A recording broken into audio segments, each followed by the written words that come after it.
costarica.com, la firma legal de prestigio. El derecho discutido como nunca antes. Bufete de Costa Rica, el podcast. El tema de hoy es libertad de asociación en Costa Rica. Comenzamos con un nuevo podcast. ¡Upe! ¡Qué bueno conectar de nuevo en Bufete de Costa Rica! El episodio de hoy es uno de esos que toca la fibra misma de nuestra democracia, libertad de asociación en Costa Rica. Y para un tema de esta envergadura es fundamental partir de una base sólida.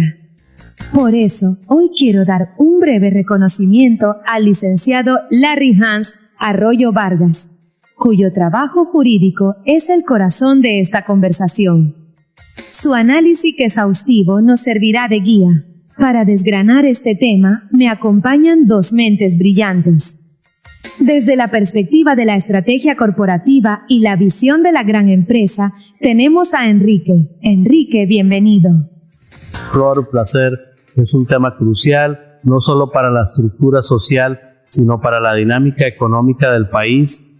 Y para analizar las implicaciones sociales, políticas y sistémicas, está con nosotros Jimmy, nuestro crítico social. Un gusto tenerte, Jimmy. Gracias, Flor. Un tema que a menudo damos por sentado, pero que en realidad es un campo de batalla constante entre el poder individual, el colectivo y el estatal. Precisamente por esa tensión que mencionas, Jimmy, es que debemos empezar por el origen. Caballeros, el punto de partida es ineludible. Hablemos de los cimientos, de la piedra angular sobre la que se construye todo lo demás. Me refiero a los fundamentos constitucionales de la libertad de asociación. Empecemos por ese texto fundacional. Enrique, desde tu perspectiva, ¿cómo sienta las bases el artículo 25 de nuestra Constitución? De una forma muy elegante y precisa, Flor, establece una dualidad clave. Primero, la libertad positiva. Los habitantes tienen derecho de asociarse para fines lícitos. Esto da seguridad jurídica para crear cualquier tipo de organización, desde un club de lectura hasta una cámara empresarial. Y segundo, la libertad negativa. Nadie podrá ser obligado a formar parte de asociación alguna, un pilar de la autonomía individual y la libertad de conciencia. Y ahí es donde empieza la tensión, el concepto de fines lícitos. ¿Quién lo define? Parece un cheque en blanco para que el Estado de turno decida qué tipo de asociación le resulta cómoda y cuál no. Es una potencial herramienta de control social disfrazada de requisito legal. No es un cheque en blanco, Jimmy. Es un requisito de coherencia con todo el ordenamiento jurídico. Garantiza que este derecho no sea un escudo para actividades delictivas. Para el capital y la inversión, esa claridad es fundamental. Significa que las reglas son predecibles. Enrique, esa búsqueda de predictibilidad es clave. Pero Jimmy, tu punto sobre el potencial de control es la otra cara de la moneda. Profundicemos en esa redacción de 1949. Más allá de los fines lícitos, ¿cómo interactúa la libertad positiva, la de unirse, con la negativa, la de no ser obligado a hacerlo? Son indivisibles. La libertad negativa es la garantía máxima de la autonomía. Protege al individuo o a la empresa de ser cooptado por una mayoría con la que no comulga. Para la estrategia empresarial es vital poder decidir no pertenecer a una cámara si sus políticas van en contra de mis intereses. Y es precisamente esa libertad negativa la que está bajo constante amenaza. Porque mientras la libertad de unirse rara vez se cuestiona, la de no asociarse choca permanentemente con la idea del bien común o el interés público. Ahí es donde el Estado y los grupos de poder meten la cuchara argumentando que la colectividad está por encima del individuo.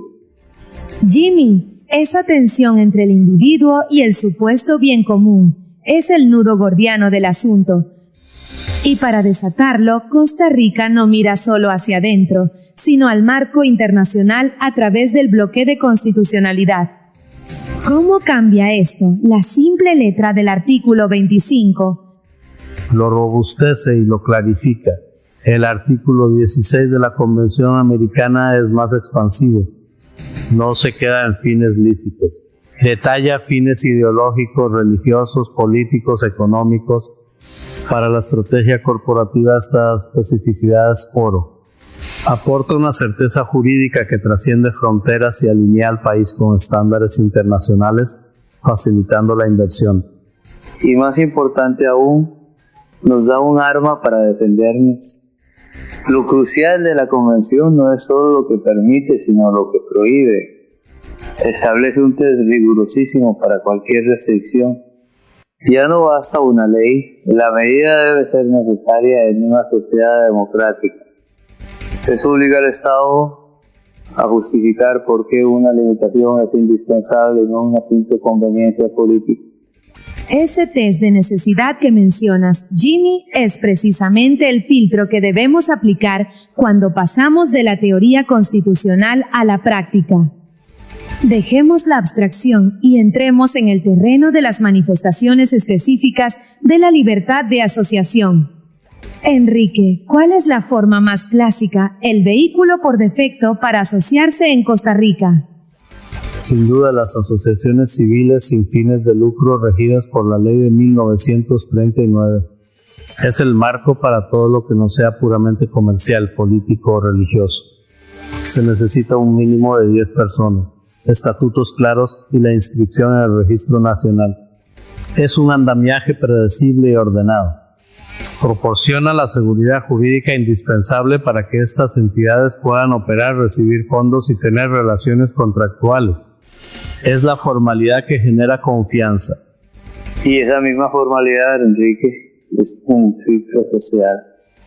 Exigir 10 personas y la burocracia de la inscripción, que a menudo implica costos, puede ser un obstáculo para grupos de base sin acceso a recursos o asesoría legal. Es una estructura que privilegia a quien ya sabe navegar el sistema. Jimmy, esa es una crítica poderosa, pero Enrique, tú lo ves como un mecanismo de confianza. ¿Cómo respondes a la idea de que esta estructura, lejos de habilitar, en realidad actúa como una barrera de entrada para muchos? Flor, no es una barrera, es un umbral de seriedad. La formalidad protege a los propios asociados y a terceros. Exigir una junta directiva, un fiscal, libros contables, no es burocracia, es la estructura mínima para la rendición de cuentas. Sin eso, ¿cómo se evitan el desvío de fondos o la mala administración?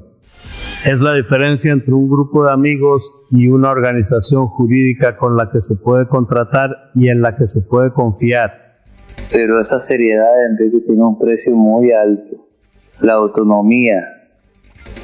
La ley le da al Estado la potestad de disolver una asociación si la considera subversiva o contraria a la moral. ¿Quién define esos términos tan ambiguos?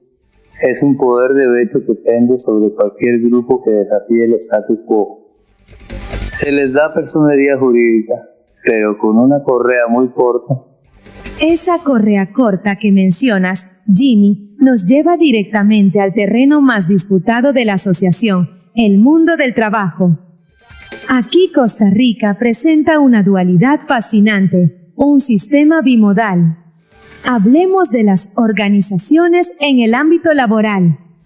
Enrique, ¿cómo ves esta coexistencia de sindicatos y asociaciones solidaristas? La veo como una fortaleza del modelo costarricense. Ofrece opciones. Por un lado, el modelo sindical tradicional de confrontación. Por otro, el solidarismo que busca la armonía y la cooperación entre capital y trabajo. Desde una perspectiva estratégica, el solidarismo es más eficiente, alinea los intereses de los empleados con los de la empresa, creando un círculo virtuoso de crecimiento y bienestar compartido. Es una visión de suma positiva. Esa armonía de la que habla Enrique es en la práctica una estrategia para desmovilizar y atomizar a los trabajadores. El Estado no fomenta dos vías iguales, fomenta activamente un modelo que debilita al otro. El solidarismo, financiado en parte por el patrono, compite deslealmente con el sindicato, que es la única herramienta histórica de contrapoder real para el trabajador. No es una elección, es un diseño para la pacificación social. Ese diseño del que hablas, Jimmy, esa idea de reglas que moldean el poder, nos lleva a la arena más alta de la asociación, los partidos políticos, como expresión de la libertad de asociación. Enrique, aquí las reglas son aún más estrictas. ¿Cómo ves esos requisitos de adhesiones y rendimiento electoral? Son un filtro de legitimidad, Flor. Es indispensable. Exigir miles de adhesiones asegura que un partido no es una ocurrencia, sino que tiene un respaldo ciudadano real, previene la fragmentación y asegura seriedad en la contienda electoral. Para la estabilidad del país es crucial que los actores políticos demuestren esa base mínima antes de acceder a la papeleta. No es un filtro de legitimidad, es una muralla diseñada para proteger el status quo. Obliga a los movimientos emergentes a gastar recursos enormes en recolectar firmas. Una tarea casi imposible sin una maquinaria ya establecida. En la práctica, no garantiza seriedad, garantiza que solo los que ya tienen poder o dinero puedan entrar al juego político formal. Jimmy, esa muralla que describes en la política nos obliga a buscar modelos alternativos de poder. Y la Constitución fomenta otro muy particular, el movimiento cooperativo. Enrique, ¿qué lo diferencia de una empresa tradicional? Su gobernanza democrática y el principio explícito de libre adhesión y retiro voluntario. Es un modelo de negocio con un propósito social. Desde el punto de vista estratégico, son actores económicos muy relevantes en sectores como el ahorro, el crédito y la producción agrícola. Aportan competencia y estabilidad, operando bajo reglas claras que fomentan la participación sin coerción. La clave no es solo la libre adhesión, sino el principio de un solo voto por asociado. Eso es lo que lo diferencia del capitalismo puro, donde $1 es un voto. El cooperativismo es, en esencia, un intento de democracia económica. Su gran desafío es no traicionar ese principio, no volverse una burocracia que se olvida de que su poder emana de sus miembros y no de su capital. Jimmy, esa democracia económica que planteas en el cooperativismo choca frontalmente con la figura más polémica de todas, la gran excepción a la regla. Llegamos a la colegiación profesional obligatoria, excepción justificada. Enrique, aquí la Constitución parece contradecirse. Dice, nadie podrá ser obligado a formar parte de asociación alguna, pero para ser abogado, médico o ingeniero, la obligación es absoluta. ¿Cómo se resuelve esto? Con una distinción jurídica crucial. Flor. Un colegio profesional no es una asociación privada, es un ente público no estatal. El Estado le delega su poder de fiscalización. No te obligan a asociarte, te imponen una condición de ejercicio para proteger un bien mayor, la fe pública, la salud, la seguridad. Es un sello de garantía, no una afiliación forzosa. Es un truco semántico para justificar un monopolio. Llamarlo ente público no le quita su esencia de gremio con poder de Estado. Se crea una barrera de entrada brutal donde un grupo controla quién puede ejercer una profesión. Es la excepción más flagrante a la libertad negativa vestida con un traje técnico para parecer aceptable. Jimmy, lo llamas un truco semántico, pero es la construcción jurídica que ha sostenido el ejercicio de profesiones críticas por décadas. Enrique, desmenucemos esa naturaleza jurídica de los colegios profesionales. ¿Por qué esta figura de ente público no estatal es una solución y no un problema? Porque es una solución pragmática y eficiente. El Estado no tiene la capacidad ni la pericia para fiscalizar la práctica de la medicina o la ingeniería en el día a día. Delega esa función en quienes sí la tienen, los propios profesionales. No es un monopolio, es una externalización del control de calidad y ético, una garantía para el ciudadano de que la persona que lo atiende está sujeta a un estándar y a un régimen disciplinario. Pero esa delegación crea el máximo conflicto de interés, se les da el poder de controlar su propio mercado, pueden poner barreras de entrada arbitrarias, mantener altas las tarifas y ser laxos con la disciplina interna para proteger a sus colegas. Se convierte en un club que defiende sus privilegios, no en un ente que protege al público. Jimmy, ese conflicto de interés que describes es la médula del problema. Y sin embargo, la Sala Constitucional encontró una salida. Hablemos de esa resolución de la tensión constitucional. Enrique, ¿cuál fue la clave jurisprudencial para armonizar lo que parece irreconciliable? La clave fue un cambio de perspectiva brillante. La sala dijo, esto no es una asociación forzosa, es una condición de ejercicio. No se está vulnerando el derecho a no asociarse porque el fin no es privado, es tutelar un interés público superior.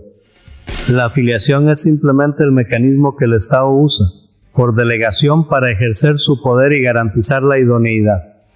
Es una solución elegante que da certeza. Una solución elegante para un problema que se crea artificialmente. Para la persona que debe pagar la cuota bajo amenaza de no poder trabajar, la distinción es puramente académica. Es una ficción legal que sacrifica la libertad individual en el altar de la conveniencia corporativa y estatal. Se le pone una etiqueta bonita, pero la coacción es la misma. Es una violación justificada con terminología jurídica. Jimmy, esa ficción legal que denuncias no es infalible. Y hay un caso que lo demuestra perfectamente. Entremos a los límites de la excepción, el caso de los periodistas. ¿Qué sucedió aquí que rompió el molde? Sucedió que la libertad de expresión, pilar de toda democracia, entró en la ecuación. La Sala Constitucional entendió que darle a un colegio el poder de decidir quién puede o no informar al público era una restricción desproporcionada e innecesaria. No era proteger al público, era limitar el acceso a la información. Fue un triunfo de un derecho fundamental sobre el privilegio gremial. Yo lo veo como un triunfo del sistema de pesos y contrapesos. No invalida la colegiación para profesiones de riesgo social directo como la medicina o el derecho. Demuestra que el modelo es sofisticado y puede ponderar derechos trazando una línea clara cuando la libertad de expresión tiene un peso preponderante. Es la prueba de la inteligencia del sistema. Enrique, esa inteligencia del sistema que celebras necesita herramientas para ser efectiva. Hablemos de los mecanismos de protección de la libertad de asociación. ¿Cuál es el principal escudo con el que cuenta el ciudadano? El recurso de amparo, sin lugar a dudas, es la garantía principal, sumaria y preferente. Si una autoridad niega injustificadamente la inscripción de una asociación o un sindicato es perseguido, el amparo es la respuesta inmediata. Para la estrategia corporativa esta celeridad es vital. Da seguridad jurídica. Y su poder real es que no solo va contra el Estado, sino contra sujetos privados que ejercen poder como los colegios profesionales o un club que te expulsa sin debido proceso. Es la verdadera línea de defensa, pero el mecanismo existe en el papel. El desafío sistémico es el acceso a la justicia. Que el ciudadano de a pie sepa que existe y pueda usarlo es otra historia. Jimmy, tu punto sobre el acceso a la justicia es la brecha entre el derecho y la realidad. Pero antes de cruzar ese puente, profundicemos en la herramienta misma. Enrique, Jimmy mencionó que el recurso de amparo como garantía principal también procede contra sujetos privados. ¿Qué tan significativo es esto? Es absolutamente fundamental. Permite someter a la jurisdicción constitucional a actores poderosos como los colegios profesionales o grandes asociaciones. Si un colegio deniega una incorporación arbitrariamente, el amparo es el freno. Esto garantiza que las reglas del juego del debido proceso se apliquen a todos, no solo al Estado, para la estabilidad del mercado. Saber que existen estos frenos y contrapesos es invaluable. Invaluable para quien puede pagarlo, Enrique. Sí, la herramienta existe, pero plantear un amparo bien fundamentado contra un colegio profesional con su batería de abogados no es un trámite sencillo. La garantía principal en la práctica puede convertirse en el privilegio principal. El poder no solo reside en la ley, sino en la capacidad de invocarla eficazmente.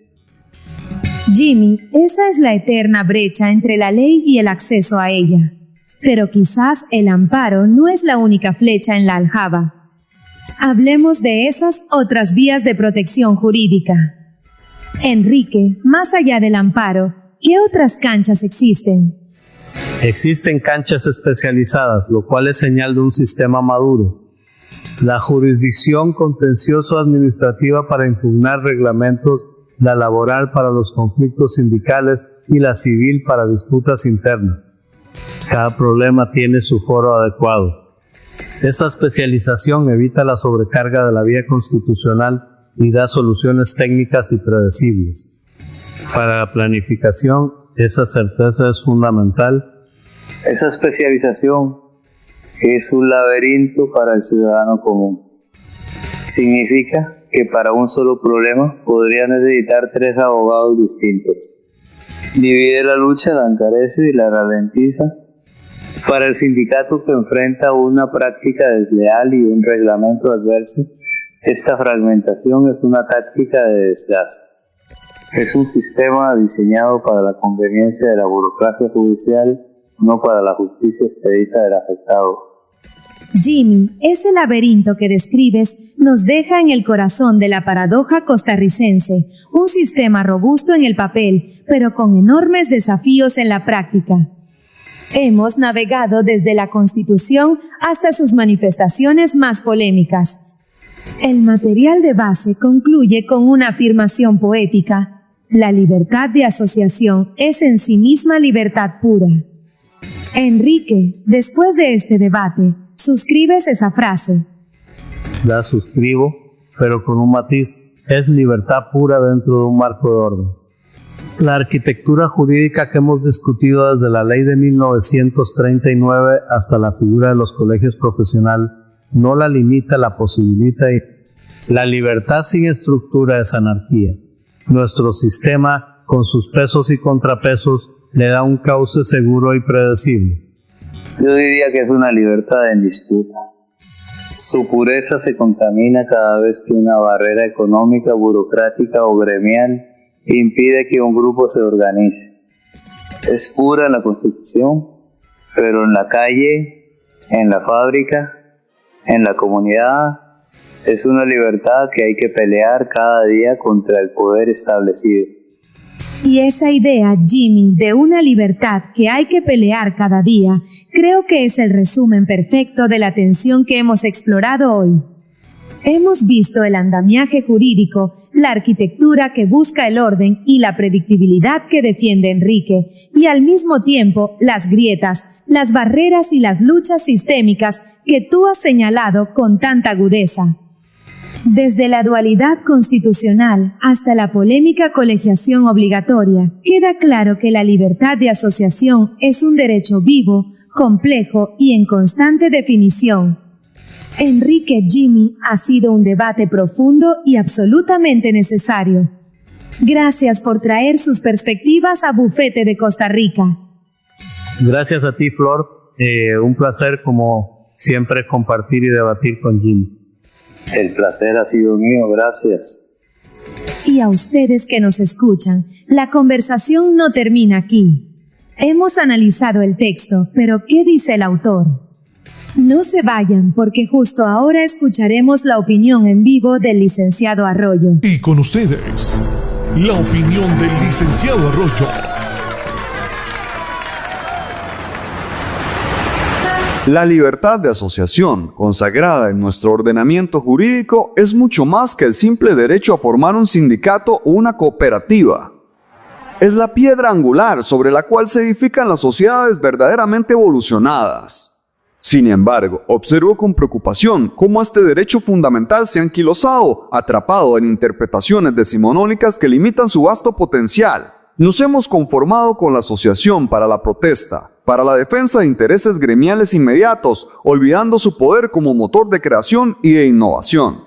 La verdadera disrupción no yace en la confrontación, sino en la convergencia de mentes para la construcción de nuevas realidades. Pensemos en asociaciones para la investigación y desarrollo de tecnologías limpias, en conglomerados de ciudadanos para la fiscalización algorítmica de la función pública, o en uniones estratégicas para la colonización de nuevas fronteras del conocimiento. El marco legal debe ser un catalizador, no una barrera. Debemos trascender la visión del conflicto y entender la asociación como un instrumento de concordia y progreso. Es imperativo que la hermenéutica jurídica evolucione y fomente estructuras asociativas ágiles, dinámicas y con visión de futuro. Estamos llamados a reimaginar el propósito de unirnos. La Costa Rica del siglo XXII no se construirá desde la individualidad ni desde la trinchera del reclamo, sino desde la sinergia colaborativa y la audacia de asociarnos para lo que aún no existe. Ese es el verdadero ejercicio de la libertad y el deber que tenemos como juristas y como ciudadanos.